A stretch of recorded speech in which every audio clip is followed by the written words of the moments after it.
June 1462, Wallachia, the height of summer. A vast Ottoman army marched toward the Wallachian capital. Their sultan was confident. Their numbers were overwhelming. Their victory seemed inevitable. Then the cavalry rode ahead and stopped. The smell hit them first. Something rotting, something vast, something that stretched further than the eye could see. 20,000 men, impaled on wooden stakes, arranged in the shape of a crescent, 2 miles long, half a mile wide, a forest made of the dead. The Sultan's army, hardened veterans of 100 battles, turned around and retreated. They did not lose a single battle that day. They simply could not go further. The man who built that forest was not a demon, not a monster from legend. He was a prince, a father, a Christian knight. His name was Vlad III, and the world would remember him as Dracula. To understand Vlad, you must first understand the world that forged him. Wallachia, 15th century, a small kingdom squeezed between two giants. To the north, the Kingdom of Hungary, to the south, the Ottoman Empire, both demanding loyalty, both threatening destruction. This was not a land where weakness survived. The throne of Wallachia was not inherited peacefully. It was seized, fought over, stolen by brothers, cousins, and bastard sons. A ruler lasted only as long as he could hold his enemies down. Vlad was born into this world, son of Vlad II, a man known as Dracula, the Dragon. Member of the Order of the Dragon, a Christian knightly order sworn to defend Europe from the Ottoman Turks. But the Dragon had a problem. He could not fight the Ottomans alone, and so he made a deal with the Sultan, a deal that would cost him everything. In 1442, Vlad II traveled to the Ottoman court. He was immediately seized, imprisoned, and his 2 young sons were taken as hostages. Vlad was between 11 and 14 years old. His brother, Radu, was 7. They would not see their home again for 5 years. The Ottomans did not mistreat their hostages. They educated them, trained them, intended to use them as loyal vassals one day. Young Vlad learned to ride, to fight, to think like a military commander. He studied Ottoman tactics from the inside. He learned their language. He understood their empire. But something else happened in those 5 years, something the Ottomans did not plan for. While Vlad was a hostage in a foreign court, his father was murdered, not in battle, not honorably. He was ambushed, betrayed by the very boyars he had trusted. They buried him alive. His older brother, Mircea, was blinded with hot iron stakes, then buried alive as well.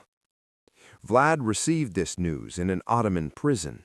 He was a teenager, far from home, his father dead, his brother dead, his throne stolen.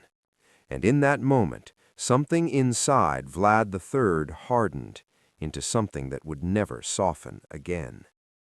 At 17, the Ottomans released him. They gave him a small force and sent him to claim the Wallachian throne, expecting a loyal puppet. What they got was something else entirely. Vlad seized the throne, but he did not bow to the Sultan. He did not bow to Hungary. He looked at the boyars who had murdered his father, and he began to plan. Easter Sunday, 1459, Vlad invited the boyar families to a feast. Hundreds of them, the most powerful nobles in Wallachia.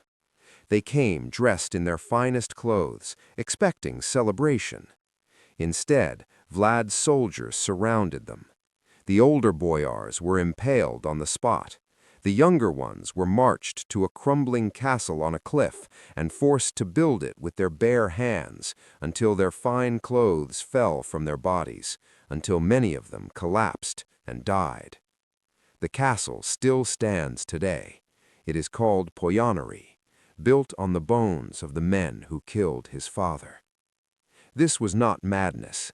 This was a message, written in blood, addressed to everyone who thought Wallachia was weak. By 1461, Vlad had unified Wallachia. He had crushed the boyars, driven out the corrupt merchants, built an army loyal only to him. But the Ottomans were coming. Sultan Mehmed II, the man who had conquered Constantinople, sent an army of over 150,000 men into Wallachia. Vlad had fewer than 30,000. Any other ruler would have surrendered. Vlad did not surrender. He disappeared into the night. What followed became known as the night attack at Targovist. June 17, 1462, just after midnight, Vlad led his entire cavalry, silent, moving through darkness, directly into the heart of the Ottoman camp. The goal was not to win a battle. The goal was to kill the Sultan himself. They nearly succeeded. Mehmed II escaped only because his bodyguards died in his place. 2 of his most senior commanders were cut down in their tents. The Ottoman camp burned. Thousands died before the sun rose. And then Vlad vanished back into the forests of Wallachia. The Sultan chased him and found the forest of the dead. 20,000 impaled Ottoman prisoners, arranged in a crescent 2 miles wide, their bodies rotting in the summer heat. Mehmed II, a man who had seen every horror war could produce, stopped his horse, looked at what lay before him, and ordered his army to turn back.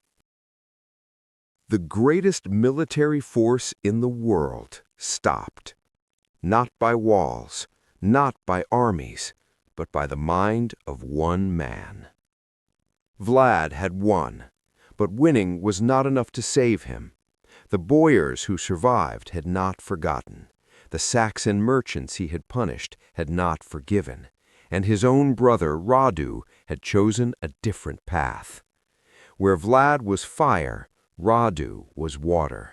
Where Vlad refused to compromise, Radu had learned that survival meant bending. Radu came back to Wallachia with Ottoman gold and Ottoman promises of peace, and a desperate people, exhausted by years of war, chose peace over pride. One by one, Vlad's supporters abandoned him. The Saxon towns switched sides, the boyar families defected, even his soldiers began to melt away. By the end of 1462, the man who had stopped the Ottoman Empire was fleeing through the mountains of Transylvania, alone. He sought help from the King of Hungary. It was a trap. Vlad was captured, imprisoned, but not executed, because a living Vlad was useful. He spent 12 years in Hungarian captivity. 12 years. The man who had never bent to the Sultan, never surrendered to the boyars, never compromised his will for anyone, waited. And in 1476, his moment came again. A coalition of Christian forces needed Wallachia. They needed its throne held by someone the Ottomans feared. There was only one name. Vlad III returned to Wallachia for the 3rd time, at the head of a combined force of Hungarians, Transylvanians, Serbians, and Wallachians. Europe rejoiced. He was crowned voivode in November 1476. Less than 1 month later, he was dead. The exact circumstances of his death are still debated. Some say he was ambushed near Bucharest, outnumbered 2 to 1, cut down in battle. Some say he was assassinated in his tent before the fighting even began. Some say he was killed by his own Moldavian allies who mistook him for a Turk because he was fighting in disguise, a victim of his own cunning. What is certain is that his head was taken, sent to Constantinople to Sultan Mehmed II, the same man whose army had turned back from the Forest of Stakes 14 years before. Mehmed had it placed on a spike so that the city could see that the dragon was finally dead. His body was buried by monks at a monastery called Snagov. When archaeologists excavated the site centuries later, they found the tomb empty. Even in death, Vlad III left no answers, only questions. History remembers him as a monster, and the evidence for that is real. The impalements were real, the forest of stakes was real, the Easter massacre was real. But history also records something else. The peasants of Wallachia loved him. While the boyars and merchants feared him, the common people saw something different. They saw a ruler who punished the corrupt, who protected the weak, who made Wallachia's roads safe enough that travelers left their gold unguarded in the open, knowing no one would dare steal it. He was both things, completely, the protector and the monster, the knight and the executioner, the man who saved his people using methods that would haunt history forever. And then came Bram Stoker, a novelist in London looking for a name for his vampire. He found it in a footnote, a reference to a Wallachian prince called Dracula, son of the dragon, known for drinking the blood of his enemies. And in that moment, the real Vlad III disappeared, replaced by a creature of fiction, a vampire in a castle, a monster with no history, no father who was murdered, no childhood spent in foreign captivity, no people he died trying to protect. The fiction was easier. The truth was far more complicated. Because the truth is this: Vlad III Dracula was not a vampire. He was not a supernatural creature. He was not simply a sadist who enjoyed killing. He was a man born into an impossible world who chose the most extreme possible response to every impossible situation he faced, and it worked for a time. The forest of 20,000 stakes stopped the most powerful army on earth. The Easter massacre ended the cycle of betrayal that had killed his father. The night attack on the Ottoman camp became one of the most daring military operations of the entire medieval period.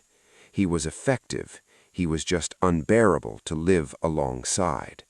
In the end, the world could not decide what to do with Vlad III, so it turned him into a legend, into a monster with fangs and a cape, into something safely fictional, because a fictional monster is much easier to sleep beside than the truth that the most terrifying rulers in history were not supernatural.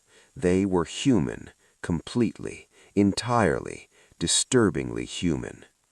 And perhaps that is the question Vlad III leaves us with, not whether he was a monster, but whether the world that created him, the betrayals, the captivity, the murdered father, the impossible throne, whether that world gave him any other choice.